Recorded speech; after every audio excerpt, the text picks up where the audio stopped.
Bonjour à tous et bienvenue sur Univers Fantasy pour un nouvel avis à chaud sur un épisode de La Roue du Temps. Cette fois-ci on va parler de l'épisode 8, le dernier épisode de la saison 1 de La Roue du Temps. Je suis un petit peu en retard, je m'en excuse. Ils ont décidé de diffuser le dernier épisode le jour de Noël, ou la veille de Noël précisément. Du coup c'était un petit peu compliqué pour moi de faire cet épisode aussi rapidement que d'habitude. Mais ça y est, on y est. On a terminé la saison 1, ça a été une saison très intéressante. Je vais faire une review un peu mitigée, mais je tiens à préciser dès le début que j'ai globalement beaucoup aimé cette saison, qu'il y a plein de choses super positives, et que même si je mentionne 2-3 éléments où j'étais un petit peu tiède, ça veut pas dire que j'ai pas beaucoup aimé cette saison. J'ai extrêmement hâte de voir la saison 2. L'attente entre la 1 et la 2 va être difficile. Heureusement qu'on a 15 livres à lire pour patienter. Ce sera nécessaire. On va y aller direct tout de suite en commençant par l'intro de l'épisode, le prologue de l'épisode, peu importe comment on veut l'appeler, qui se passe 3000 ans avant les événements que l'on suit avec Grant, Moiraine et compagnie, et qui met en scène Lustérine. Je suis tellement contente. Je savais qu'il serait là dans la saison 1, puisque j'avais vu des images leakées de Lustérine. C'est un petit peu difficile d'expliquer dans le détail qui il est en dehors de ce qui est dit dans cet épisode spécifiquement, parce que ça peut être très spoilant, pas tant par rapport à ce qu'il est, mais par rapport à la fin. Cet épisode, il va être difficile de parler de cet épisode sans spoiler. Je vous préviens d'avance. Depuis que je l'ai vu, j'y réfléchis beaucoup, et notamment sur d'autres choses qu'on verra plus tard. J'ai beaucoup de mal à dissocier les choses que je pense par rapport au livre et ce qui se passe dans cet épisode. Cet épisode est extrêmement différent de ce qui se passe dans les livres. Donc je vous préviens, je vais faire plein de suppositions, mais c'est pas des spoilers, c'est des moi qui essayent de deviner des choses qui pourraient possiblement se passer. Mais en vrai, les lecteurs des livres là ont pas franchement plus d'infos que vous, parce qu'ils sont vraiment partis dans d'autres directions. Bref, je m'emballe déjà sur des choses. Lustérine, le dragon d'il y a 3000 ans, le fameux dragon qui a causé la source du pouvoir masculin, le Saidin, d'être corrompu, et qui a aussi enfermé le ténébreux pendant 3000 ans. Donc il y a eu du bien, il y a eu du mauvais. Qui est en pleine discussion avec la chaire des Myrlines de l'époque, et qui donc débattent, donc ça se passe avant évidemment, la dislocation du monde, ça se passe avant que la source masculine de la magie, donc le Saidin, soit corrompu. Lustérine ici, qui à l'époque est un Aes Sedai, puisqu'à l'époque les hommes pouvaient être aussi Aes Sedai, essaye de convaincre la chaire des Myrlines de venir avec lui et d'amener avec elle les femmes Aes Sedai pour aller combattre le ténébreux. Elle est évidemment pas d'accord avec lui, ils débattent un petit peu et elle lui explique qu'elle trouve son plan trop dangereux, notamment parce que ça donnerait la possibilité aux ténébreux de contaminer la source du pouvoir, du pouvoir masculin spécifiquement dans ce cas-là. Et donc ils se séparent, on comprend quand même qu'ils ont été amis et qu'ils sont vraiment pas en accord là-dessus. Donc le prologue se termine avec Lustérine qui promet à son enfant, à son bébé qui est dans la pièce, qu'il va rendre le monde meilleur pour lui. Plusieurs choses. Déjà, j'adore cette intro, je suis tellement heureuse d'avoir vu cette intro, je suis tellement heureuse d'avoir vu Lustérine à l'époque. Je m'attendais à ce qu'on ait une autre intro qui mettrait en scène Lustérine, mais je suis sûre qu'on l'aura quand même, cette autre intro. Je pense qu'on l'aura sans doute en saison 2. Pour les lecteurs, je pensais qu'on aurait le prologue de l'œil du monde. Mais peut-être que ça aurait été trop confus, et peut-être que c'est intéressant de le voir avant. Dans tous les cas, j'ai adoré les costumes, que ce soit celui de la chaire des Myrlines, mais surtout le sien. J'adore son costume, le fait qu'il ait le dragon cousu sur sa veste. C'est des costumes qui font beaucoup penser à Battlestar Galactica. Et d'ailleurs, ça tombe bien parce que pour ceux qui ne me croyaient pas quand je disais que ce n'était pas du médiéval fantastique, La Roue du Temps, on a donc la confirmation que, encore une fois, tous les lecteurs savaient, on est dans du post-apocalyptique fantastique. Donc à l'époque de Lustérine, donc il y a 3000 ans, on était dans un monde où il y avait des vaisseaux spatiaux, où il y avait des buildings, où il y avait des choses très modernes. Et puis ensuite, le monde a été cassé, en partie par Lustérine. Voilà, j'ai beaucoup aimé cette intro. Si vous voulez en savoir plus, notamment si vous n'avez pas lu les livres et si vous voulez en savoir plus sur la dislocation du monde, parce que cette scène notamment vous a intrigué, vous voulez savoir ce qui s'est passé après cette scène. Amazon a mis en ligne des petits épisodes en animation d'introduction du monde un petit peu. Le tout premier épisode qu'ils ont mis en ligne, c'est justement sur la dislocation du monde. Donc c'est exactement ce qui va se passer juste après cette conversation. Donc Lustérin va mettre en place son plan et ça va se passer plus ou moins bien. Ils vont réussir à mettre en cage le ténébreux ou à enfermer le ténébreux, mais il va y avoir des conséquences assez dramatiques pour le monde, puisque le monde que l'on connaît, celui de, encore une fois, de Rand, de Moiraine et de toute notre équipe de Deux-Rivières, il ressemble pas vraiment à celui-là. Super intro, j'étais à fond. J'étais vraiment comme une dingue. Et puis vraiment, Lustérin, ça me fait tellement plaisir de le voir. C'est pas vraiment du spoiler, c'est juste qu'il a ses actions ont eu tellement de conséquences sur la vie de tout le monde, en fait, que c'est cool de le voir. Il est pas méchant, il est pas gentil, il a fait du bien et du mal en même temps. J'aime beaucoup ce personnage. Le peu qu'on voit de lui, c'est vraiment cool. Suite à cette superbe intro, on retourne à Fal Dara juste après les événements de l'épisode précédent. Donc les personnages discutent un peu du départ de Moiraine et de Rand. Egwene et Perrine font un petit peu la paix, ils discutent ensemble pour s'assurer que tout va bien entre eux. On a notamment Egwene qui rappelle à Perrine qu'elle aime Rand. J'aime toujours pas le triangle amoureux en question, mais bon, ça c'était une scène mignonne, ça prouve aussi à quel point les deux ils tiennent à Rand et ils veulent pas qu'il lui arrive du mal. Et ensuite on a une très très très jolie scène entre Lan et Nynaeve, qui est une scène qui vient directement du bouquin, même si elle n'est pas au même moment, elle n'est pas au même moment dans l'histoire, mais c'est exactement le dialogue que tient Lan à Nynaeve. Parce que Nynaeve lui dit finalement, je vais peut-être pas être une sage dame, donc peut-être que je pourrais me marier, ou peut-être que je pourrais avoir un champion si je deviens Aes Sedai. Et Lan, en gros, lui dit que, ouais, mais ce sera pas lui. Et que lui, il a malgré tout les émotions qu'il a pour elle. C'est une très jolie scène, et c'est aussi une scène où Nynaeve donne un moyen à Lan de traquer Moiraine. Ce qui est intéressant, c'est que c'est globalement ce qu'ils ont établi l'épisode précédent. C'est-à-dire que Nynaeve, elle est prête à tout pour sauver les gens de son village, pour sauver Rand spécifiquement ici, et Mat et Egwene et Perrine. Et c'est sa priorité numéro 1, devant l'amour qu'elle peut avoir pour Lan, et devant ses propres ambitions ou questionnements par rapport à ses propres pouvoirs, etc. Lan, sa priorité, c'est de protéger Moiraine. Devant l'amour qu'il peut avoir pour Nynaeve, et tout le reste, sa priorité, c'est toujours Moiraine. Ils en ont discuté dans l'épisode précédent, et c'est ce qu'on voit ici, c'est-à-dire que Nynaeve, elle donne un moyen à Lan de traquer Moiraine, tout en sachant qu'il y a des grandes chances que Lan meure. Je pense qu'elle considère aussi que si Lan y va, il pourra protéger Rand, et possiblement d'ailleurs, elle lui dit « Tu me ramènes Rand à Fal Dara, pronto ». J'ai un petit peu du mal à croire que Nynaeve n'y serait pas allée elle aussi. Je l'accepte juste parce que on va estimer qu'elle veut protéger Egwene et Perrine, qui sont encore là. Mais j'avoue que dans ma tête, Nynaeve, là, elle aurait dit « Ok, on y va tous les deux, là, on va les chercher ».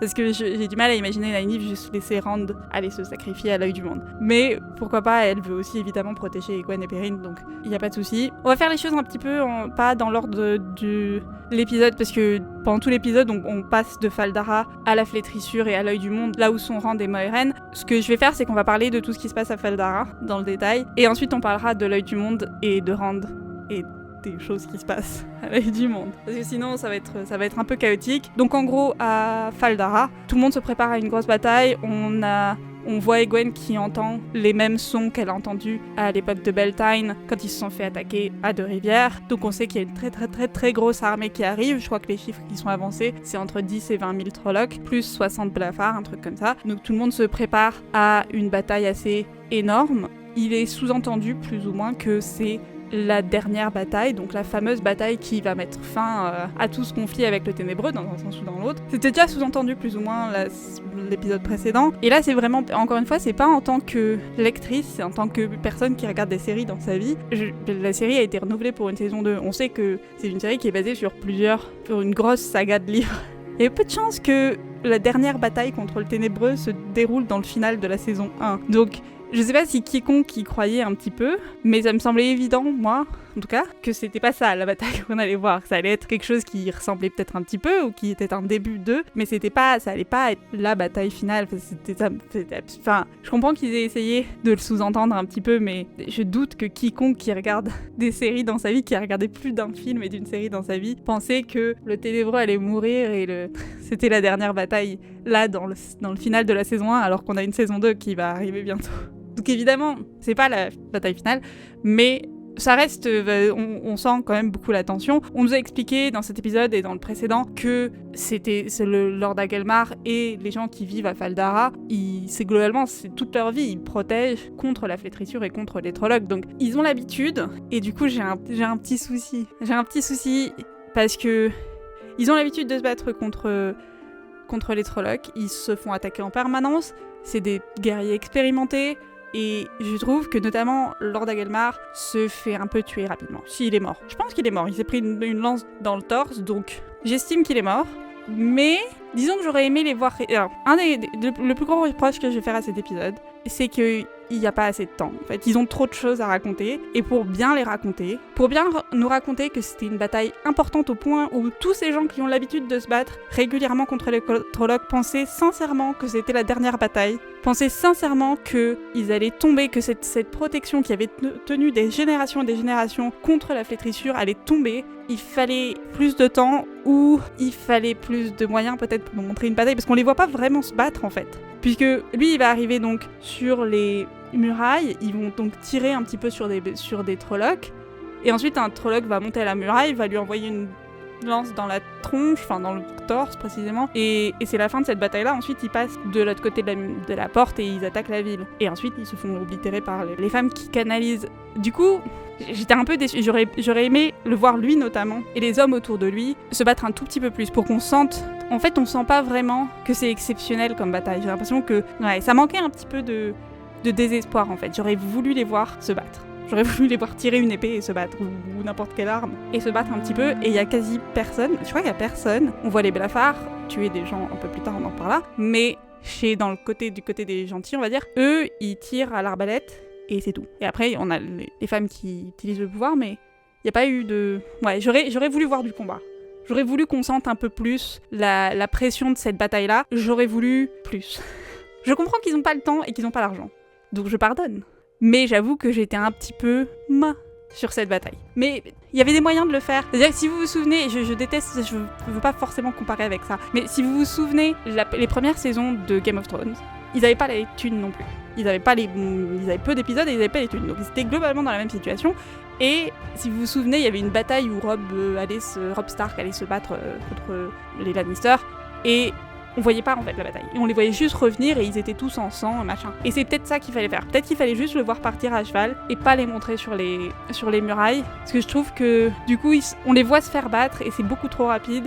Et il n'y a pas assez de tension. Je vais comparer avec encore une autre bataille de fantasy, mais si vous vous souvenez dans les 2 tours au gouffre de Helm, c'est à ça qu'aurait dû ressembler cette bataille. Selon moi, on aurait dû sentir le temps passer, on aurait dû sentir que c'est vraiment un lieu très difficile à prendre, c'est vraiment un lieu très difficile à attaquer, et qu'ils se font vraiment dépasser par le nombre. Là, j'ai pas l'impression qu'il y a un nombre tellement monumental de Trollocs que, quelles que soient les forces que tu mets en face, elles puissent pas être dépassées. Il y a pas, le gouffre de Helm, c'est ce qui est l'une des meilleures batailles qu'on ait fait dans un film de fantasy, voire film. Tu sens qu'ils se battent et tu sens que globalement n'importe quelle autre armée se serait cassé les dents dessus, mais que là, ils sont tellement nombreux, les orques à ce moment-là, que tu peux rien faire. Et tu sens le désespoir et tu sens des stratégies militaires, il y a plein de... Ils avaient un film de 3 heures.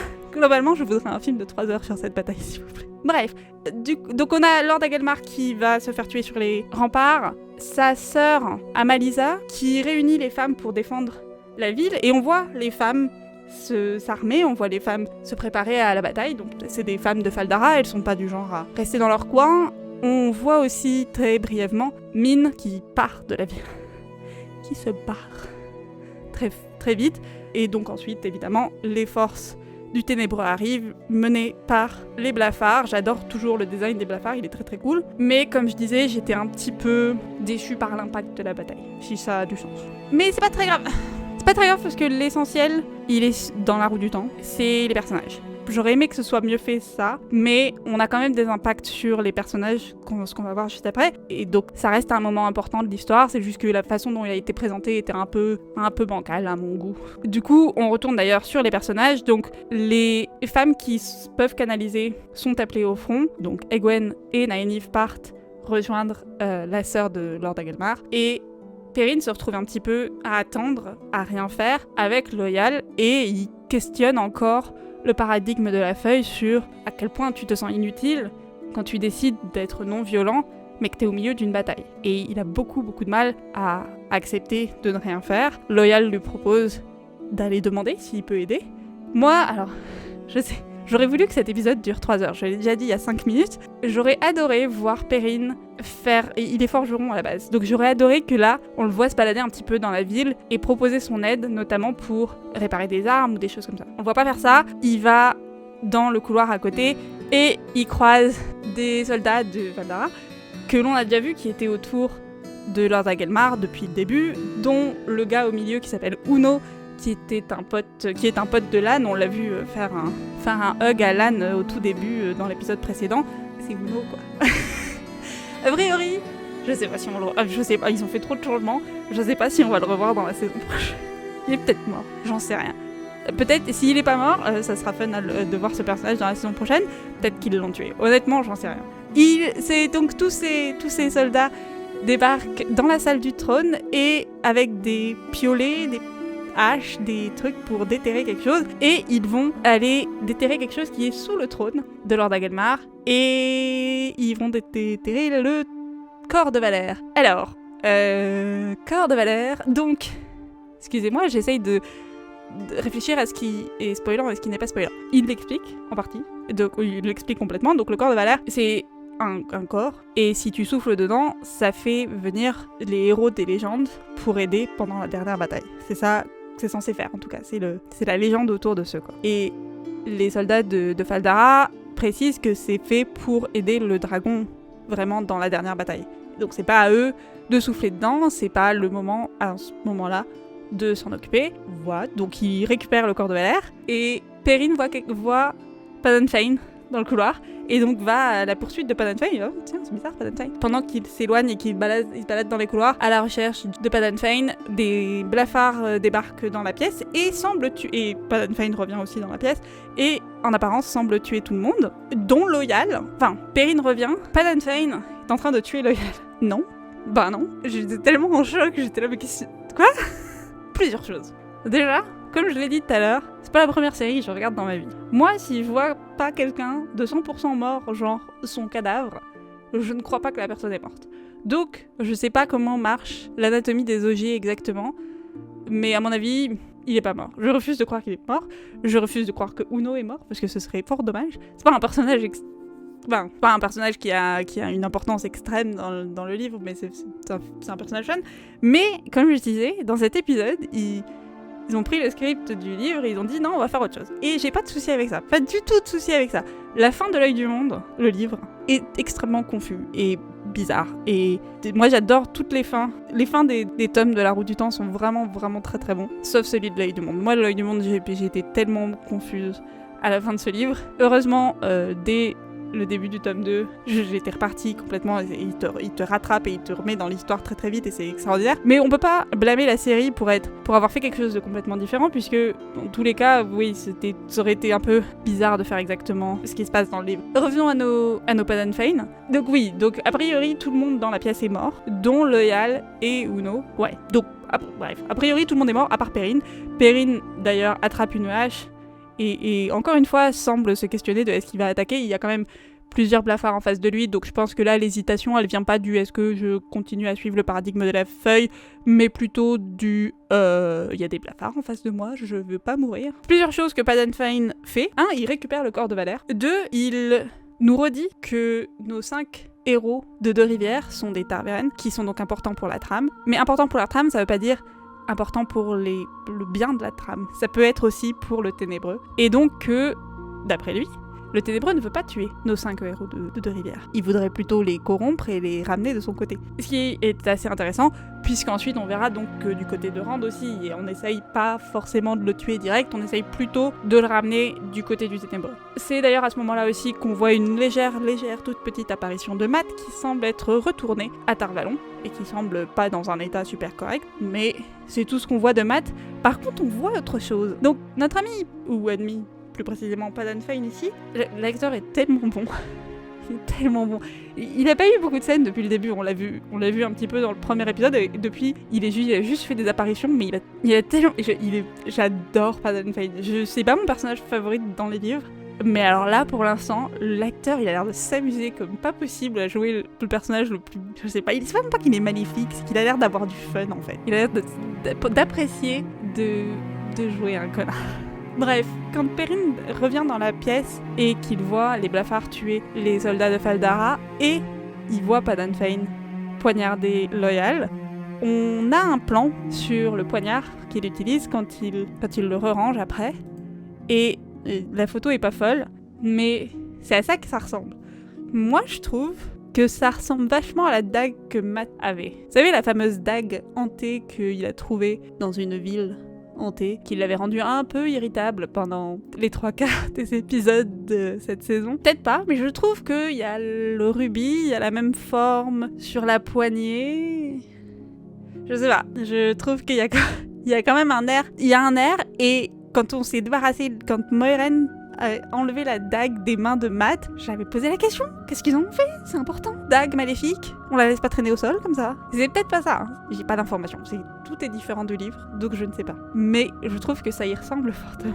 Perrin donc ne fait pas grand-chose à ce moment-là. Je pense que c'est là où avoir lu le livre peut avoir une influence sur ce que je pense. C'est-à-dire qu'on peut trouver le fait que Perrin ne fait pas grand-chose de la saison, mais particulièrement dans cet épisode, un peu frustrant, il est inutile le personnage, mais globalement il a pas fait grand-chose. Mais je pense, parce que je sais vers où il va aller, ou vers où il pourrait l'amener, en tout cas s'il suit à peu près ce qui se passe dans le livre, je pense que justement tous les choix qu'il a fait dans cette saison, ou le refus d'ailleurs de se battre, ou tout ce qu'il a rencontré en fait, va avoir une grosse influence sur le futur. Donc si vous êtes un peu frustré par le fait qu'à la fin il se soit pas un petit peu plus battu pour Loial, qu'il ait pas eu un peu son moment de gloire, je pense que c'est fait exprès pour justement construire son personnage plus tard.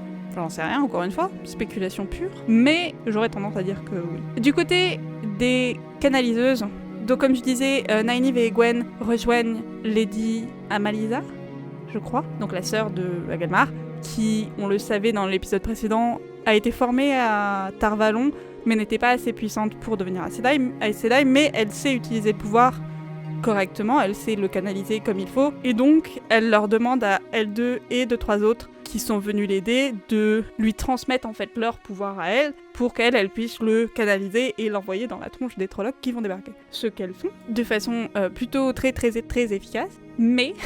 Et c'est très impressionnant, donc on les voit les 5 s'unir ensemble et canaliser un pouvoir assez monumental et l'envoyer dans la tronche des Trollocs. Mais j'ai le même reproche que pour le combat avec Agelmar. J'aurais voulu voir des gens se battre. J'aurais voulu que les femmes qui s'étaient préparées à protéger la ville viennent à ce moment-là pour les protéger elles, comme le font les champions, comme on vous l'a montré depuis le début. C'est pour ça que les Aes Sedai ont des champions, c'est parce que t'as beau avoir tout le pouvoir de la planète, tu peux quand même te prendre une flèche dans la tronche. On a vu Moiraine se prendre un poignard dans le tout premier épisode et tout ça. Donc j'aurais trouvé ça intéressant si pendant qu'elle tuait la majorité de l'armée, on voyait des personnes autour d'elle les défendre et se battre. Je trouve que ça aurait rendu la bataille un poil plus épique. Ça reste très impressionnant. Ils ont rendu le pouvoir dans la série plus puissant que ce qu'on avait dans les livres. Je pense pas que dans les livres, corrigez-moi les lecteurs si je me trompe, mais je pense pas que dans les livres, 5 canaliseuses non formées, enfin à part une, mais qui n'a pas le pouvoir, qui est pas très puissante, même avec Nynaeve et Egwene qui elles pour le coup elles sont assez puissantes, mais elles ont pas à ce moment-là, elles ont pas non plus. Je suis pas sûre que tu puisses détruire une armée de 20 000 personnes. J'avais pas ce souvenir là, peut-être que je me trompe. Cela dit, ça vient pas sans prix, puisque elles crament toutes les unes après les autres, puisque on nous l'a expliqué un petit peu, mais pas vraiment dans le détail, mais si tu utilises trop de pouvoir ou si tu canalises trop, littéralement tu brûles sur place. Voilà. Lady Amalisa explique, à la fin, elle explique qu'elle n'arrive même plus à contrôler, elle peut même plus arrêter de canaliser le pouvoir, et donc on les voit toutes tomber les unes après les autres. Egwene tombe et Nynaeve veut la protéger, va venir la protéger au prix d'elle-même, et je refuse de croire que Nynaeve est morte là, à ce moment-là. Parce que Egwene et les Aes Sedai en général n'ont pas le pouvoir de rendre la vie à quelqu'un. Si t'es mort, t'es mort. Quand Nynaeve, elle a guéri tout le monde dans l'épisode 4, elle a pas guéri Kerene. Kerene, elle était morte, et tu peux pas ramener quelqu'un à la vie. Donc j'estime que là, Nynaeve est pas morte. Qu'elle est juste extrêmement blessée, et que Nynaeve l'a guérie avec le pouvoir. Je trouve qu'ils sous-entendent vachement qu'elle est morte. Et ça me pose un peu... Dans les films et les séries ou les livres ou n'importe quoi, il faut que la mort, elle ait de la valeur.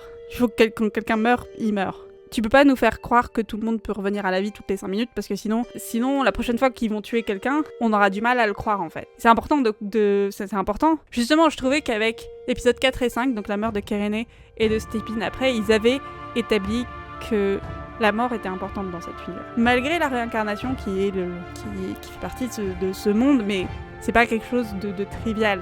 Du coup, Nynaeve était très très blessée, mais n'était pas morte. J'espère. Dans tous les cas.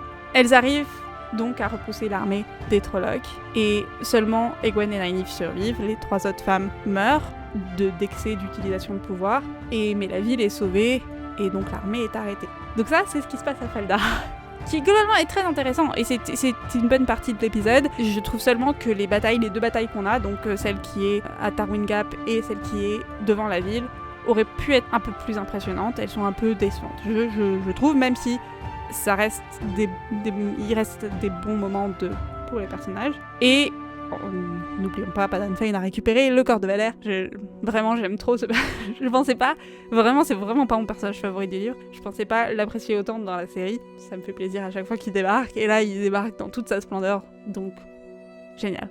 La deuxième partie de cet épisode, qui est donc interloquée avec tout ce qui se passe à Faldara, mais dont on va traiter maintenant, c'est évidemment ce qui se passe avec Moiraine et Rand.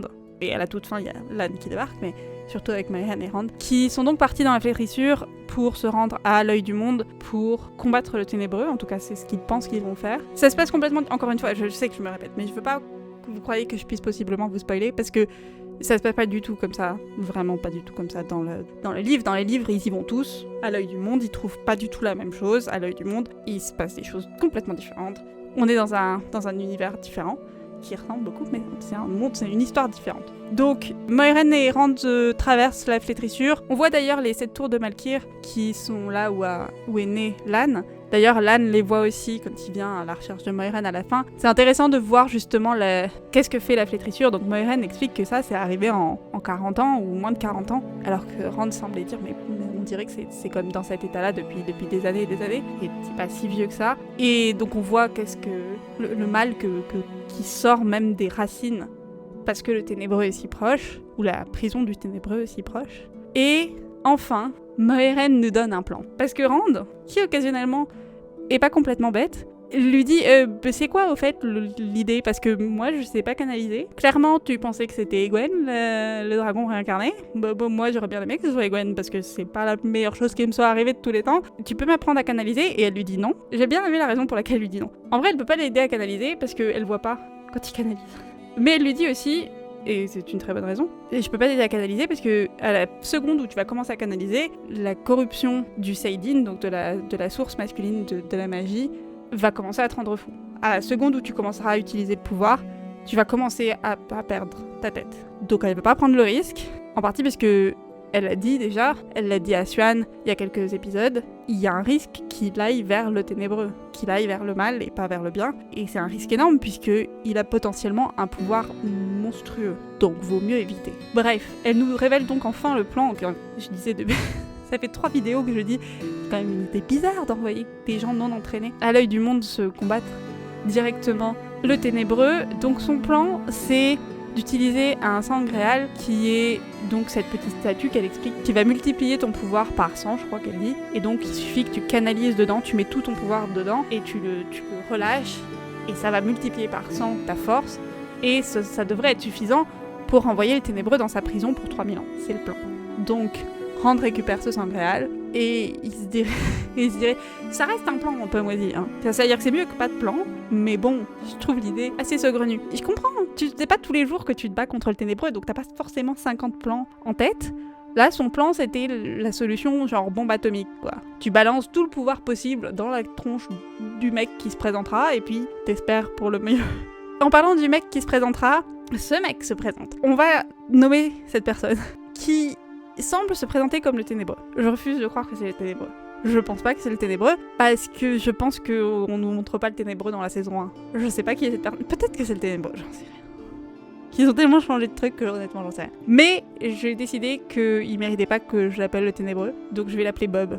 Donc Bob débarque. Il débarque d'abord dans un rêve de Rand, où il tue Moiraine d'ailleurs, parce que c'est pas cool. Il commence à essayer de suggérer un certain nombre de choses à Rand, notamment que Moiraine et les Aes Sedai lui disent pas toute la vérité. Il lui rappelle que son père n'est pas son père. Tam donc l'a adopté et n'est pas son père biologique. C'est marrant parce que il s'adresse à lui à plusieurs reprises en l'appelant Luce, donc Lews Therin. Parce que oui, réincarnation, donc Rand est le dragon réincarné, donc il a la réincarnation de Lews Therin notamment. Donc je trouve ça intéressant.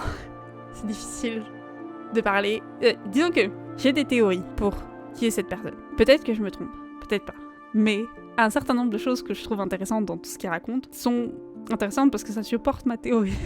Mais ça pourrait être le Ténébreux, j'ai pas de preuves dans un sens ou dans l'autre. Bref, je trouverais ça surprenant si ce gars était le Ténébreux. Mais peut-être qu'il est le Ténébreux. Mais oui, c'est aussi, ma théorie est aussi supportée par ce qui se passe à la toute fin de cet épisode. Je m'avance. Donc, Bob, ici présent, discute un poil avec Rand. Rand lui dit je t'écoute pas, j'en ai rien à foutre de ce que tu dis, je ne te crois pas. D'ailleurs, Rand dit je refuse de croire tout ce qu'il me raconte. Il semble avoir un petit peu du mal à accepter que Tam ne puisse ne pas être son père. Ce que je peux comprendre. Hein. Et il refuse de croire n'importe quoi que ce qu'il dit, et donc pour se réveiller, il se plante son épée dans le vent, ce qui le réveille, et il continue à marcher avec Moiraine jusqu'à l'œil du monde, qui ressemble à ça. J'ai bien aimé le look de l'œil du monde, c'est pas du tout ce que j'avais en tête, puisque dans le livre c'est un espèce de lac, mais j'ai trouvé ça assez mystérieux, assez maléfique. Et j'aime bien les escaliers de partout, j'ai beaucoup aimé le design. De toute façon, j'ai globalement beaucoup aimé toutes les scènes de Rand et Moiraine. Toute la partie Rand, j'ai des reproches à faire sur la partie Fal Dara, mais sur la partie Rand et Moiraine, je suis globalement assez contente de ce que j'ai vu. Et j'aime notamment les designs ici, et c'était cool. Ils arrivent en bas dans l'œil du monde. Et Rand a des visions de Lews Therin qui parle à Bob, et qui est peut-être le Ténébreux. Ensuite, il semble être transporté quasi immédiatement à Deux-Rivières, où il a l'air de mener une vie parfaite et paisible avec Egwene. Il a l'air d'avoir eu un bébé avec Egwene, et Egwene ne veut plus retourner, ne veut pas aller à Tar-Valon, ne veut pas être sage dame, elle veut juste être mariée à Rand et vivre la vie parfaite que Rand avait toujours rêvé. Et donc Bob lui dit « Tu peux l'avoir cette vie si tu veux. Pas de souci, juste décide de l'avoir, utilise tes immenses pouvoirs, fais que cette vie soit la réalité. » Ça, c'est ce qui se passe dans la tête de Rand, ou dans le rêve de Rand. Dans la vraie vie, à l'œil du monde, Rand est tombé par terre. Moiraine vient essayer de le réveiller. Elle essaye d'attaquer Bob avec le pouvoir, et elle se fait immédiatement maîtriser. Donc, point pour les théories de Bob et le Ténébreux, dans le sens où il est balèze. Et Moiraine, c'est pas une petite Aes Sedai de passage. Alors, on l'a quand même vu balancer une taverne entière sur une armée. Elle sait se débrouiller. On l'a vu combattre plusieurs fois et être particulièrement douée. Là, elle a rien pu faire, quoi. Elle a même pas pu tenter. Elle a même pas rien. Et Bob semble la couper de la source. La couper de la source, selon moi, pas la calmer. On a vu à quoi ça ressemble quand quelqu'un se fait calmer. On a vu Logain se faire complètement calmer. Et ce qui s'est passé là avec Moiraine, pas la même chose. On a vu un bouclier aller autour d'elle, et on l'a vu lui faire un espèce de nœud avec ses doigts, avec la magie et ses doigts. Donc, c'est pas, selon moi, j'en sais rien. Encore une fois, tout ça, ça se passe pas dans le livre. C'est pas définitif, je pense pas. Parce que, encore une fois, le visuel était complètement différent. Il est possible qu'une femme qui se fait calmer, un homme qui se fait calmer, ça puisse avoir l'air différent. Mais là, j'y crois pas. Dans tous les cas, elle peut plus utiliser le pouvoir. Il se fout de sa gueule un petit peu, Bob, ce qui est méchant. Ouais. Même si elle n'est pas calmée définitivement, rappelons-le que couper quelqu'un de la source du pouvoir, c'est toujours quelque chose d'assez horrible. On la voit plus tard, quand Lan débarque, être en larmes et tout ça, c'est très douloureux pour un canaliseur ou une canaliseuse du pouvoir de plus y avoir accès. Ce qui n'empêche pas Moiraine de sortir un couteau et de menacer Rand, puisque Bob lui dit il va peut-être venir de notre côté, qu'est-ce qu'on sait. Je lui propose un deal plutôt sympa, et donc Moiraine lui dit si il a l'air de aller vers vous, et on va lui couper la gorge, et puis comme ça personne ne pourra utiliser ses pouvoirs à lui. Et Moiraine lui dit tu pourras pas t'échapper, puisqu'elle pense qu'elle parle au Ténébreux, ce qui est peut-être le cas encore. Tu pourras pas t'échapper de ta prison sans Rand. Encore une fois, le plan de Moiraine quand même risqué, dans le sens où elle le connaît pas très très bien, Rand. Elle a pas voyagé tant que ça avec lui, puisque le mois qu'on n'a pas vu, l'ellipse qu'ils ont fait entre l'épisode 4 et 5, elle était pas avec lui, donc elle a voyagé quelques jours avec. Elle était évanouie pour une bonne partie de ces jours-là, puisqu'elle s'est fait blesser. Faut avoir confiance quand même. Je comprends, ils sont pressés, ils ont des choses à faire, mais quand même. Bob réussit à convaincre Rand de canaliser. Encore une fois, il lui fait miroiter une vie parfaite, la vie que Rand voulait, la vie que Rand a décrit. On l'a entendu décrire cette vie-là exactement à Egwene dans le tout premier épisode. Et donc on sait que c'est ça qu'il veut Rand lui. Ouais, c'est le futur idéal pour lui.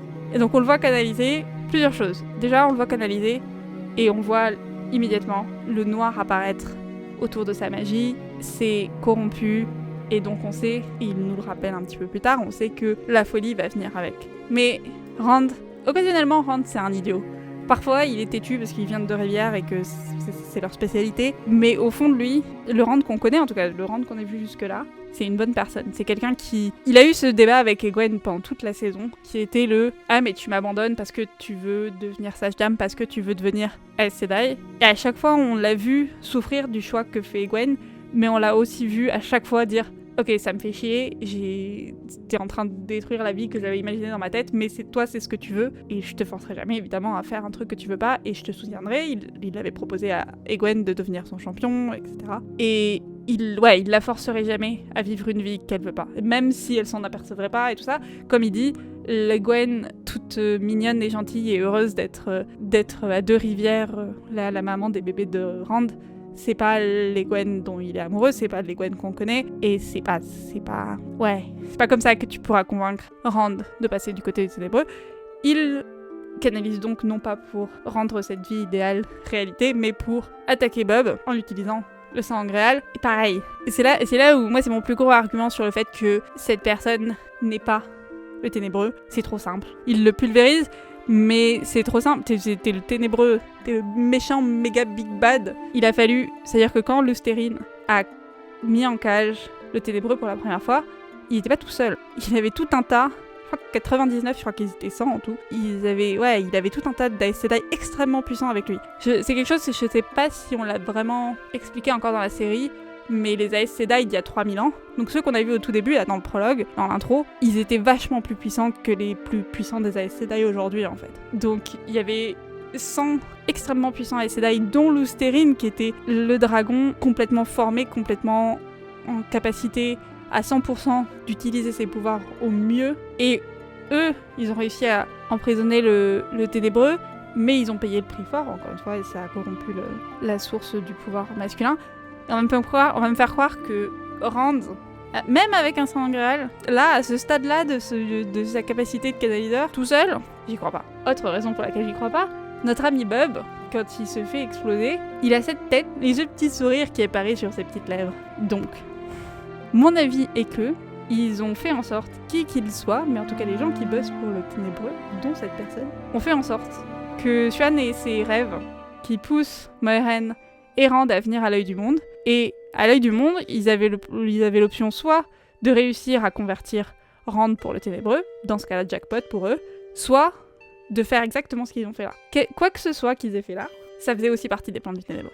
J'ai évidemment une théorie que je ne partagerai pas parce que là pour le coup ce serait du spoiler, mais disons que j'ai l'impression qu'il y a quelque chose qui a cassé. Pas juste une impression d'ailleurs, on voit que le sol a été brisé en partie, et plus tard, Moiraine mentionne aussi quelque chose dont je parlerai plus tard, mais dans tous les cas, Rand pense avoir réussi ce qu'il était censé faire, il pense avoir détruit le ténébreux, ce qui est peut-être le cas, mais j'en doute, parce qu'il y a une autre saison qui arrive, et que le showrunner a dit qu'il avait un plan sur 8 saisons. Donc il y a peu de chances que le ténébreux soit mort là, mais bon. Moiraine lui dit attends, faut qu'on check des trucs. Et il lui dit non, moi j'ai canalisé et j'ai senti la folie arriver. Et du coup je me barre. Parce que je pense que Rand, une de ses priorités dans la vie, je sais pas encore une fois s'ils l'ont bien vu, si on l'a bien vu dans la série, mais ou si ça vient juste de mes connaissances du livre, mais il est un peu comme Perrine. L'idée de faire mal aux gens qu'il aime, ça le terrifie, ça l'horrifie, et il veut pas, évidemment. Et donc là, il sait que le pouvoir qu'il a et la folie qu'il va avec, c'est un risque s'il retourne à Fal Dara, c'est un risque s'il retourne à Deux-Rivières, donc il s'en va. On sait pas vers où, mais il part, il dit pas à Moiraine où il va, il demande à Moiraine de dire à ses amis qu'il est mort. Moiraine lui rappelle au passage qu'elle peut pas mentir, mais il lui dit bah tu te débrouilles. Et il part. Ce qui est très Rand, au passage. Lan débarque à ce moment-là, puisque, évidemment, Nynaeve lui avait donné une façon de traquer Moiraine. Il trouve Moiraine assise au milieu de l'œil du monde. Elle lui dit que Rand est parti, d'une façon qui peut sous-entendre que soit il est mort, soit il est parti. Mais je pense que Lan le comprend comme il est mort. Et il lui demande de les reconnecter, puisqu'elle avait caché le lien, et elle lui explique donc qu'elle a été coupée de la source. Comme je le disais, je pense pas que ce soit définitif. Je pense pas qu'elle ait été calmée à 100%. Encore une fois, le visuel, juste en termes de visuel, j'estime que ça marche pas. Mais peut-être que je me trompe, je sais pas. Elle a un truc dans les mains qu'elle montre à Lan une fois qu'ils ont passé un moment ensemble. D'ailleurs, accessoirement, ils ont que cette scène ensemble dans tout l'épisode, et j'adore la relation entre ces deux personnages. Elle est toujours touchante en fait. J'ai beaucoup aimé cette scène. Et elle sort, et donc elle prend une pierre qu'elle semble avoir trouvée sur le sol, et on en voit un petit peu partout au sol de l'œil du monde. Et elle dit c'est du Cuendillar, qui est la cœur de pierre, je crois, qui est censé être quelque chose qui est indestructible. Donc une pierre ou un métal qui est complètement indestructible, et qui est donc là évidemment en petits morceaux. Lan dit même, je croyais que même le pouvoir ne pouvait pas détruire cette pierre, ne pouvait même pas, je crois qu'il dit, ne pouvait même pas l'écorcher. Et donc là, il y a des morceaux partout. Je vous avais dit que c'était difficile de parler de cet épisode vraiment dans les détails. Ça tease des choses très intéressantes pour la saison 2. Il s'est passé quelque chose à l'œil du monde. Je pense pas qu'il s'est passé ce que Rand pense qu'il s'est passé. Rand pense, quand il part, il pense qu'il a tué il a remis le ténébreux dans sa cage pour 3000 ans, et qu'il peut aller se cacher quelque part où il fera de mal à personne, vivre le restant de ses jours planqué. Moiraine, à ce moment-là, quand elle regarde le Cuendillar brisé, elle a vu la situation et on voit qu'elle n'est pas convaincue de ce qui s'est passé non plus. Dit à Lan, je pense pas que c'était la dernière bataille, je pense que c'était la première. Je pense qu'elle a raison, parce qu'elle s'y connaît un petit peu plus que Rand dans l'histoire, et que... Ouais, en saison 1, donc... Et donc, quoi qu'il s'est passé à l'œil du monde, qui était Bob, et même s'il était ténébreux, dans tous les cas, je pense que ça va avoir des conséquences assez importantes pour la saison 2. Parlant de saison 2, nous terminons ici l'épisode dans ce qui concerne nos personnages principaux, et on se retrouve sur une plage, une jolie, belle plage où il y a une petite fille qui ramasse des coquillages ou qui fait je ne sais quoi que font les petites filles sur les plages. Et elle lève les yeux et elle voit des vaisseaux qui approchent. Et c'est la merde. Il y a des vaisseaux, toute une flotte entière de vaisseaux qui débarquent, avec ces personnages et ces personnes qui ont l'air, disons, pas fort sympathiques, en tout cas, vu les armes, et qui, disons, il y a des madames qui sortent et qui commencent à canaliser. Elles semblent pas vraiment canalisées, disons elles semblent pas canalisées de la même façon que les Aes Sedai qu'on a vu jusque-là semblent canaliser, ou en tout cas, enfin, canalisées si, mais il semble y avoir des choses étranges qui se passent. Et on voit pas mal de femmes canalisées sur ces vaisseaux et créer une petite vague qui va pas du tout tuer cette petite fille. Et la saison se termine comme ça. Je peux pas te dire ce que c'est parce que sinon c'est pas... Là pour le coup c'est évidemment ils teasent la saison 2, donc il va se passer quelque chose d'assez important en saison 2 qui implique ces personnes qui arrivent sur ces bateaux. Et ça va être cool, c'est un de mes arcs favoris de tout La Roue du Temps, ce qui se passe avec ces personnages-là. Et c'est la fin de la saison. J'ai bien aimé cet épisode, honnêtement. J'ai trouvé, d'après les rumeurs, cette saison aurait dû avoir 10 épisodes. Ils ont été réduits à 8, en partie à cause du Covid et en partie, je sais pas, pour des raisons de production, de budget, de je sais pas quoi. Je pense que 10 épisodes auraient effacé les quelques reproches que j'ai à faire à cette saison. J'avais exactement les mêmes reproches du tout premier épisode. Le tout premier épisode, je le trouve excellent, sauf la toute fin, où Moiraine dit aux 4 de Deux-Rivières « Allez, c'est les trollocs qui viennent après vous, on y va direct », et les 4 la suivent, et c'est fin de l'épisode. Non, ils vont protester un petit peu, les parents, ils vont dire « Non, pourquoi tu te barres avec nos gamins ?» Enfin, il y aurait eu il manquait 5 minutes de discussion à la fin de cet épisode. Personne n'est convaincu comme ça. Enfin, il manquait un petit peu de choses. Et là, je trouvais que c'était pareil, notamment sur les 2 scènes de bataille qu'on a eues, qui manquaient un peu de gravité et de combat. Pour être honnête. J'ai plutôt bien aimé, comme je disais, la partie Rand et Moiraine. Et Padan Fain, j'adore Padan Fain. C'est l'épisode où j'ai le plus pensé au livre de tous les épisodes. Je trouve que jusque-là, j'avais réussi vraiment à me détacher et à me dire, bah c'est une histoire qui ressemble beaucoup, mais qui est une autre histoire, y a pas de souci. Dans celui-là, pendant que je regardais l'épisode, je me disais, quoi ? Mais ça se fait pas. Mais, hein ? Quoi ? Parce qu'ils ont pris vraiment des libertés là-dessus. Et certaines libertés, j'aime bien, mais elles posent beaucoup de questions. D'autres, j'aime moins. Je me demande vraiment ce qu'ils vont faire avec certains personnages. Mais c'est pas grave, hein. Ça peut être différent du livre, y a pas de souci avec ça. Surtout que je pense que, au final, cette saison, je ferai sans doute une vidéo complète sur la saison, mais cette conclusion-là, au final, ça ressemble au livre, au premier livre. Le premier livre de La Roue du Temps, il fait très introduction. Il fait très, à la fin, quand tu termines le livre, et que tu passes outre la confusion de la fin de ce livre, tu te dis, ok, maintenant je sais qui sont les personnages, je sais à peu près c'est quoi l'univers.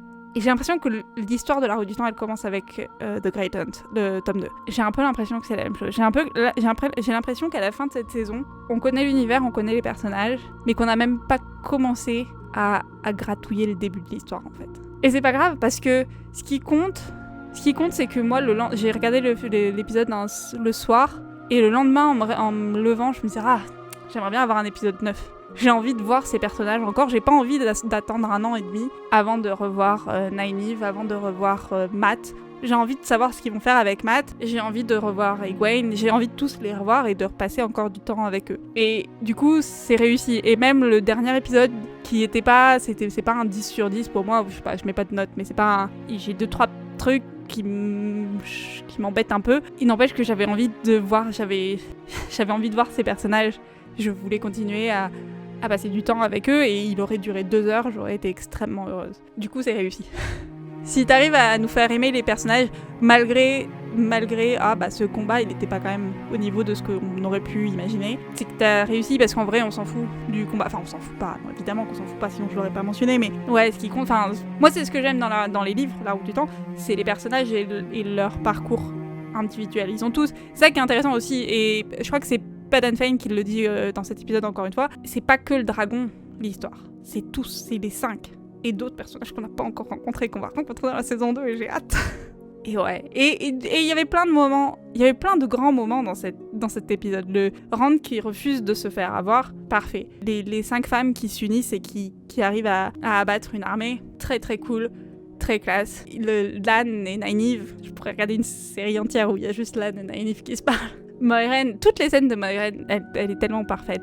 J'adore Rand qui juste avant quand ils sont en haut de l'œil du monde et que Rand lui dit mais en fait t'as pas dit que tout le monde allait mourir, tous les gens qui viendraient avec le dragon avant quand je vais faire face aux ténébreux allaient mourir, donc ça veut pas dire que toi aussi tu vas mourir?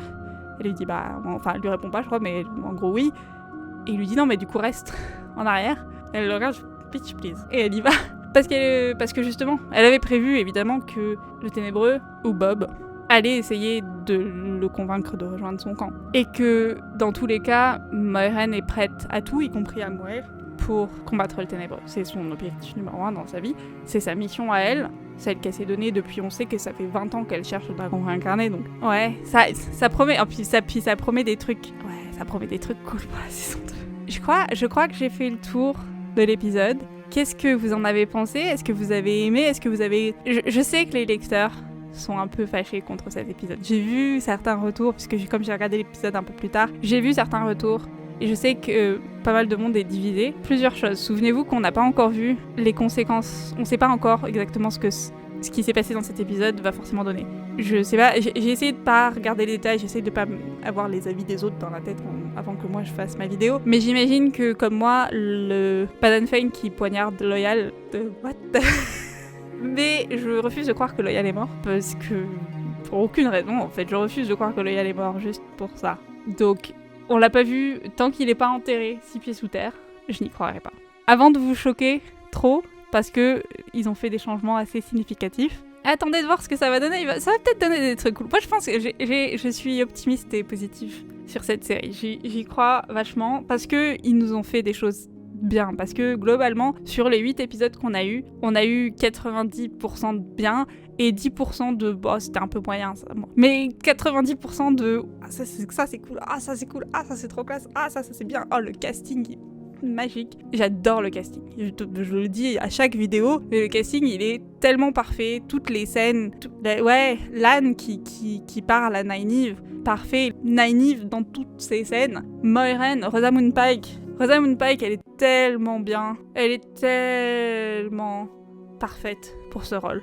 Moiraine, elle est pas sympathique, Moiraine. Elle est pas cool, Moiraine. Elle a une mission et elle est prête à tout pour sa mission. Et elle est pas toujours sympa. Parfois si, parfois elle est cool et parfois on l'apprécie, parfois on l'apprécie pas. Et elle a réussi tellement, l'actrice Rosamund Pike a réussi tellement à être en permanence sur cette ligne de « oh je t'aime bien, oh je t'aime pas, oh je t'aime bien, oh je t'aime pas », qui est pile poil ce qu'on veut pour Moiraine, qui est pile poil pour les gens qui aiment la fidélité au livre, c'est pile poil ce qu'elle est dans le livre. Elle est tellement la Moiraine du livre. C'est fou à quel point elle est parfaitement castée. Et elle était parfaite dans cet épisode parce que justement on a vu son désespoir quand elle s'est fait couper de la source, mais malgré sa souffrance personnelle et son désespoir personnel, ça l'empêche pas d'être prête à poignarder Rand. Et ça l'empêche pas aussi, c'est-à-dire que elle va pleurer 5 secondes dans les bras de Lan, et 5 secondes après, elle est là. Ouais, mais attends, il y a un truc qui cloche dans ce qui s'est passé ici, regarde ça.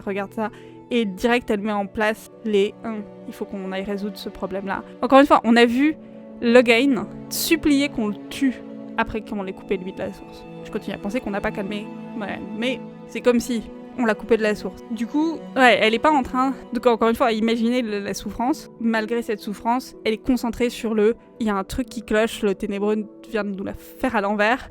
Il faut qu'on aille résoudre ce problème. J'adore. Donc oui, j'ai 2-3 petits soucis avec cet épisode, qui sont globalement des soucis j'aurais voulu qu'ils aient plus de temps et plus d'argent. Donc c'est pas des soucis d'écriture, c'est pas des soucis d'acteurs qui jouent mal, c'est pas des soucis ils ont pas compris l'essence de l'œuvre d'origine. C'est des soucis ils avaient un peu trop d'ambition pour ce qu'ils étaient capables de nous montrer à l'image. Mais c'est pas grave, peut-être qu'on leur donnera un plus grand budget pour la saison 2. Et ce sera cool. Bref, dites-moi ce que vous en avez pensé. Il n'y a pas de souci si vous avez pas du tout apprécié. Mais moi, j'avoue que... j'ai envie de... Je pense que je vais me refaire toute la saison 1 là, d'ici une semaine. Et du début à la fin. Et j'ai vraiment hâte de tout revoir. Et j'ai tellement hâte que la saison 2 elle arrive. Ça va être long. Ça va être très long d'attendre. N'hésitez pas à mettre des commentaires, à me dire ce que vous en avez pensé. On se revoit très bientôt sur Univers Fantasy. À bientôt!